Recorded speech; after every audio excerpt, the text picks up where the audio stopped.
Hi, I want to welcome you to our statistics class. So welcome to the new term. My name is John Tutangi. I like to go by my last name, so I'm going to put that up here. It's pretty easy to pronounce if you break it into 3 syllables. Tutangi. First, like the number 2. Second rhymes with dawn, ton. And the third one is like the gi in geese, Tutangi. If you put it together, Tutangi. In online correspondence, that can be a kind of a drag to type. So you could use Mr. T if you wanted, or JT is often how I will sign my correspondence. Any of those work. So feel free to reference me by any of those 3 ways. I don't like to go by my first name because I want to know, like, where did I know you from? And it's if I see you down the road somewhere, you say, hey, Tutangi, I know that you were a student of mine. If you say, hey, John, I'm like, oh, where do I know you from? So again, welcome to the course. I'm going to go over a few things in this introductory video just to cover sort of how is the course laid out? What are the expectations for you? How can you be most successful in the course? So starting, we're going to use Canvas for this course, and I've set it up so that we have a to-do list. And if you use the to-do list, everything will show up on the to-do list. So on Monday, Wednesdays, and Fridays, I have links to videos that you should be watching.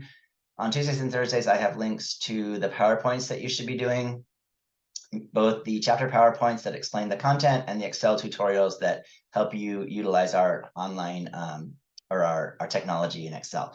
And then we have assignments due on both Thursdays and Sundays. So again, those will show up in the to-do list as well. I'm just going to jump to Canvas here so you can see that. Our homepage is set up to take you to the modules. So you'll see, getting started module, a reference materials module, and then you get our weekly modules.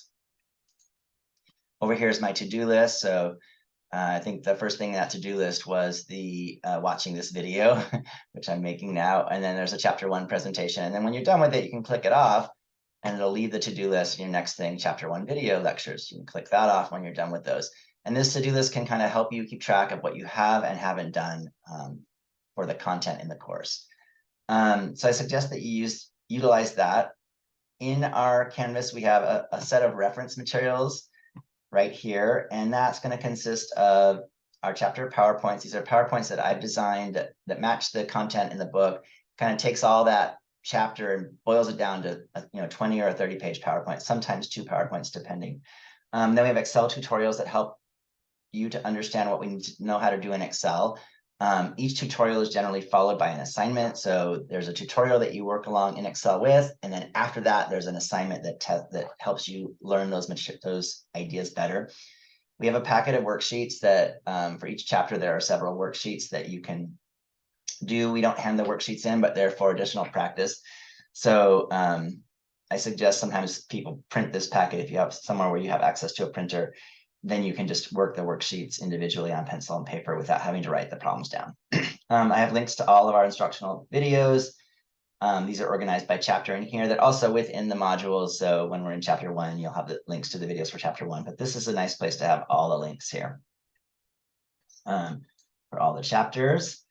And it's about maybe an hour to 2 hours per week of videos. So, you want to get in the habit of spending that time on those videos, along with going through the PowerPoints. Then we have a student Zoom link for study hours, and this talks about my on-campus study hours as well, and then how to access the college computers remotely if you need to.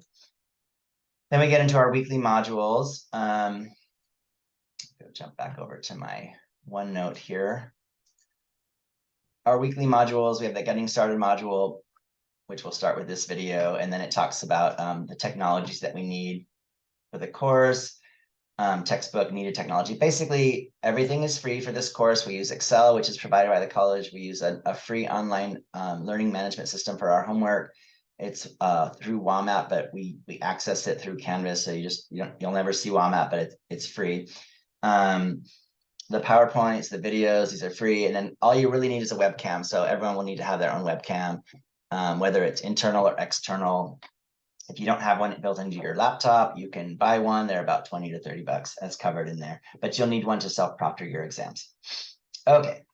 And then each weekly module is cut up into several pieces. I'm just kind of go through that real quickly. Week 1, here's the watching the intro video, and then the course expectations and a checklist to help you sort of understand what's needed for week 1. And then we have chapter 1, which is covering sampling and data. And there's a chapter 1 PowerPoint presentation. There's an Excel tutorial. The Excel tutorials are to help us learn the technology that we're going to be using, Excel. Most people, when they leave the course, will probably use Excel more than they will use the statistics. So, if you haven't learned Excel before, this is a great opportunity to learn a skill that is really used a lot in the workplace. And then we have a set of video lectures for chapter 1, and then the textbook. Same thing, I have some information for chapter 2, presentation, video lectures, and the textbook link. And then we have assignments due on Thursday. This first week, we have some introductory assignments. They take a few minutes. It's sort of the housework stuff. And then we have the chapter assignments, chapter 1. Those are very quick. This first chapter 1 is super straightforward. It's all multiple choice. So if you go through the PowerPoint, you can probably just jump in and finish those homeworks pretty quickly. And then the chapter 1 worksheets. And then same thing, Sunday, chapter 2, an Excel exercise on simulations that follows the tutorial. So you want to do the tutorial first, and then you do this exercise on simulations, and then the chapter 2 worksheet.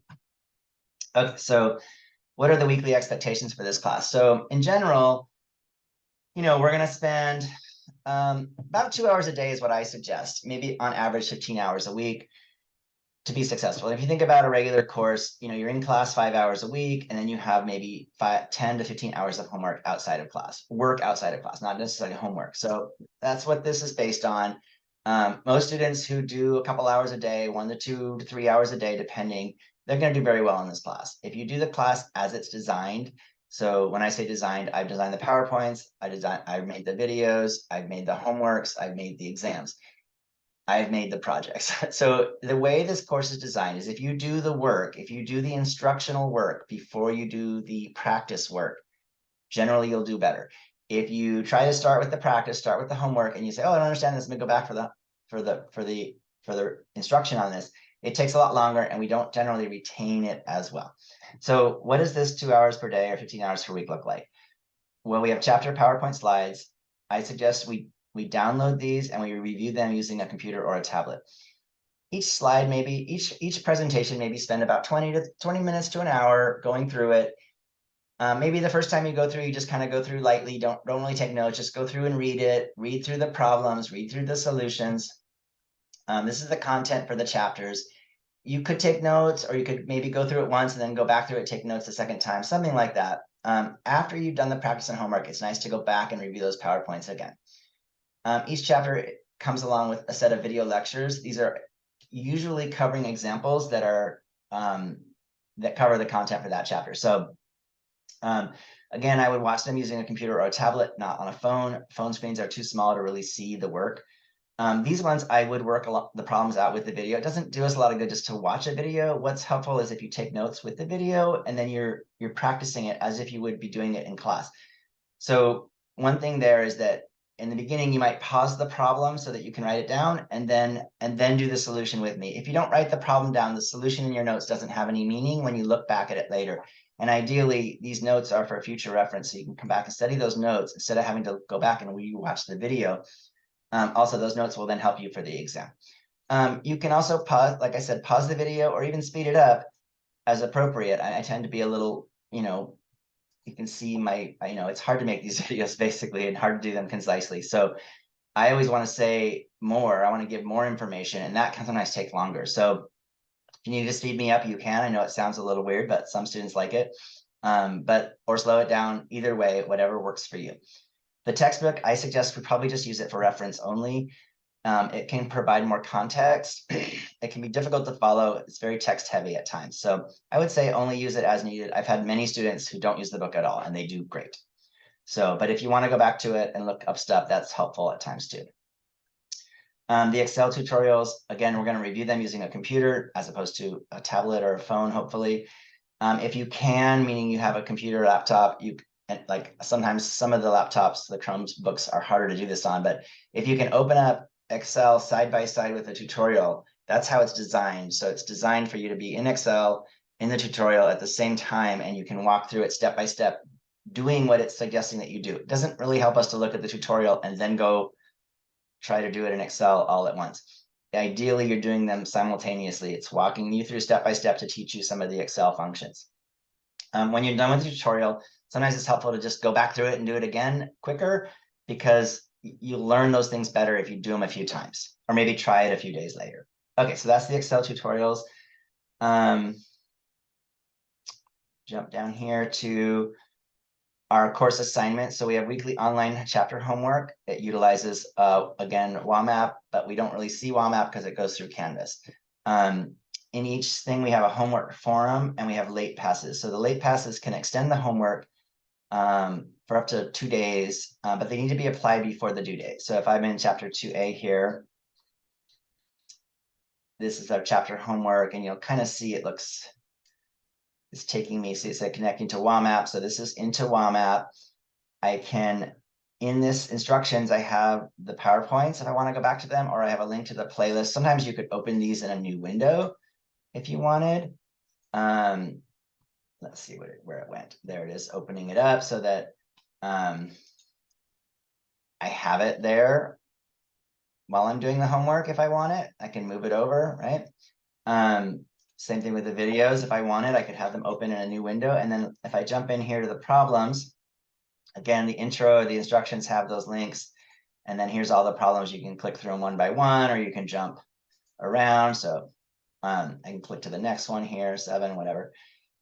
This will generally tell me what to round stuff to. Here I can post to the forum if I have a question. Ideally, if you're posting to the forum, you're telling me what you've done or why you got it wrong or what you don't understand, and then I can address your issue.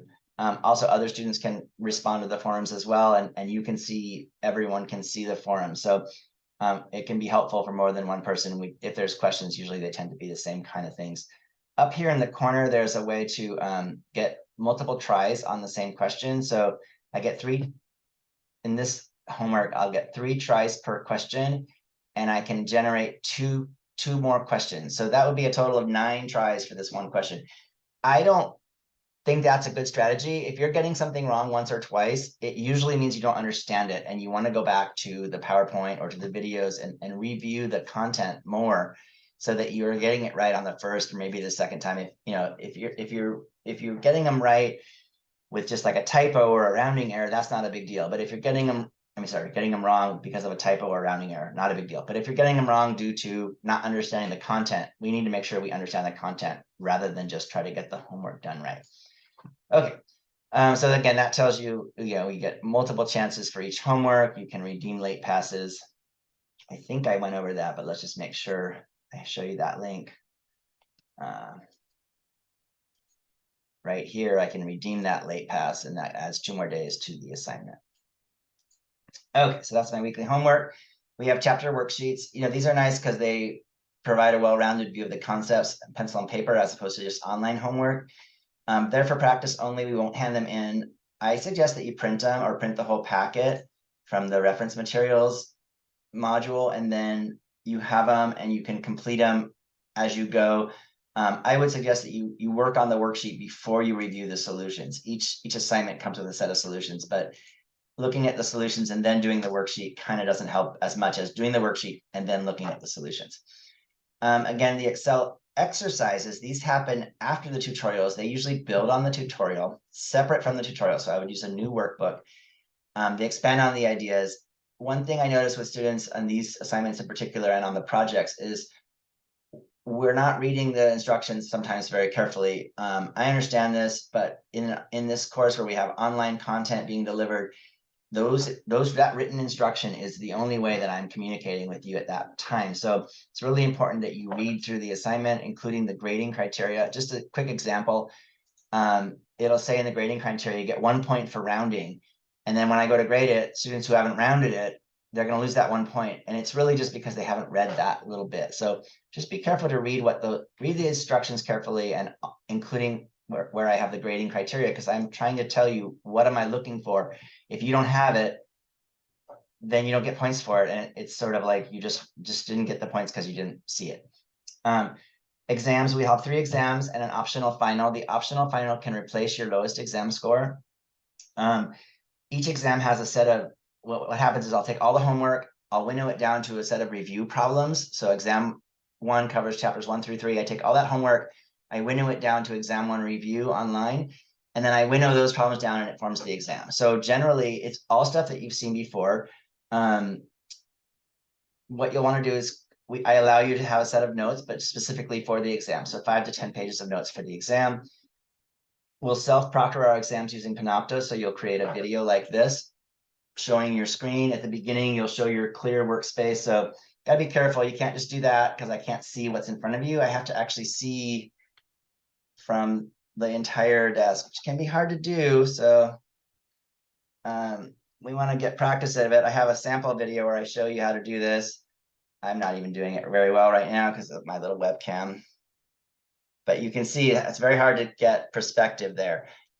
So ideally, I'll need to see the entire space in front of you. I don't need to see what's going on behind you. I don't need to see your room. I need to see that workstation in front of you. And then you capture a video of yourself. You capture your computer's monitor or monitors. There's a way to do that if you have multiple monitors. We want to make sure that we do this right. I have a sample assignment that has us do that. The improperly proctored exams get a score of 0. There's no exception on that. The scores that are 0, you can replace one of those with what you score on the final exam. But we need to figure out how to proctor these, and we need to do it hopefully early on. You don't want that first exam being a 0. It's the easiest. You want to get full credit for that. So we want to make sure that we're proctoring, self-proctoring correctly. Okay, and then we have 3 projects. People struggle with these a little bit, mainly because, again, it's a reading issue. I have some reading quizzes. I don't rush through them. You have unlimited time and you have the description. So the idea with the reading quiz is that you'll read the project carefully and you'll answer the questions based on what you've just read or based on looking at the project description. So a lot of students who just go through the reading quiz without reading the thing, and then of course they're not going to do very well on it because they're not reading it carefully enough. And then the projects each build on each other. So project 1, you need to do project 2. Project 2, you need to do project 3. So, missing the projects can be hurtful. It is a big percentage of our grade. What we're doing is finding, identifying, cleaning up some data for project 1. Project 2, we take that data and we represent it using our descriptive statistics in Excel. And then put all that into PowerPoint. Project 3, we analyze the data using our inferential statistics that we learn in chapters 8 and 9. So, if you work through the projects as described, they're not that bad. If you wait and you try to do it last minute, they can be tricky. Also, maybe get a little help on those projects. That'll help you. Okay, I think that's it for what I'm going to cover in this video. But again, I want to welcome you to the course.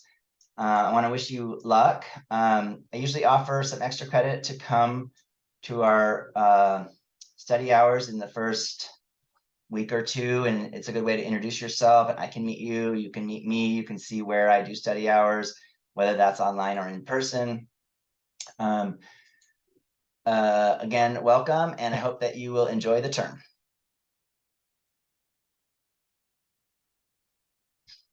Sorry. Okay, here we go.